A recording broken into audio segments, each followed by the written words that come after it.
So first off, like what's the number one thing in water today that needs to be filtered out that could be hurting our health?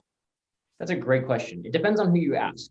Mm-hmm. From our perspective, fluoride would probably be the number one because it's in about 75% of the water supply internationally and nationally. So that's one that we believe to be, and science has shown that there are issues or questions at least on the long-term effects of that.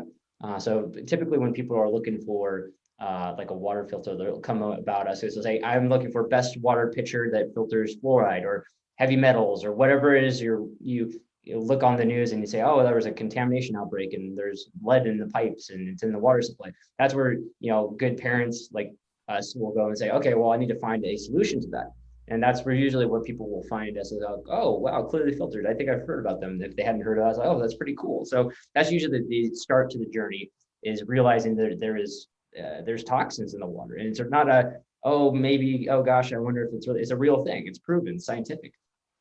So that's usually where people kind of stumble upon us. And not to start off with a scare tactic, but again, that's kind of what we do. We provide a layer of safety to help people live healthier lives, so which is awesome. Yeah. So we have fluoride right now. There's a lot of misconceptions on fluoride. A lot of people think of fluoride. They think of like calcium fluoride. There's some natural fluoride in the environment. What we're talking about is more of the hydrofluorosilicic acid, more of the synthetic fluorides that, a lot of dentists that are well-intentioned topically may put on someone's teeth to help make the enamel stronger. The problem is when you're swallowing it, it's a little bit different. It's like seeing the benefits of sunscreen so you don't get burned and saying, well, let's just put it in the water and drink it, right? So there may be, a lot of the data out there on maybe some of the benefits of fluoride, maybe more topical, but we're talking about ingesting it orally. So probably not the best, right? It's good if you're going to be on a medication, which fluoride is, that you actually dose it. You don't really control the dose when you put it in the water supply. So that I think that's a good point.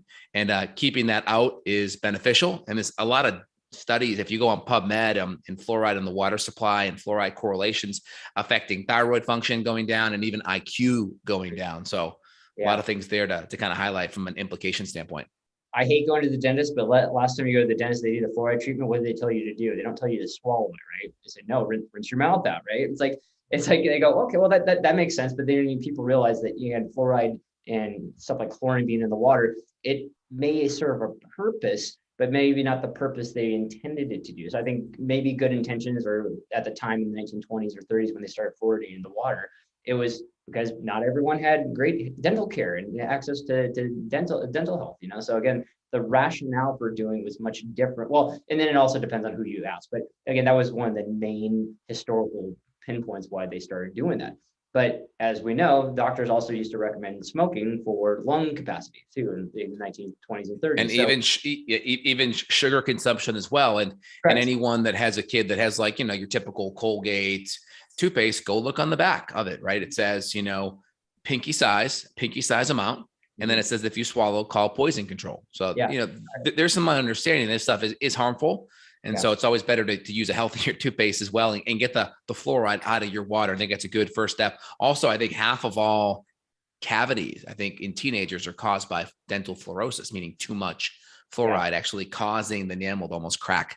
Yeah, it's an over fluoridization of the teeth, the concentration. So there's, again, it depends on who you ask, but most people that have spent any time, and obviously you have like looking and researching it, I would encourage and again, I'm a big believer because again, I come from an educator's background.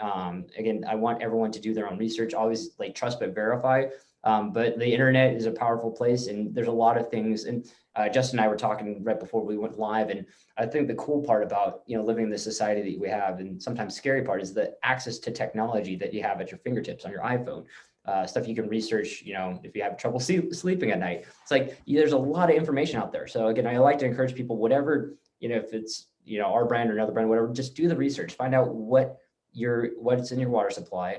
And, be aware, and obviously drive cautiously in that sense, Yeah, people are listening if they're really interested. I put a link down below for the clearly filtered water filter, justinhealth.com/clearly-filtered.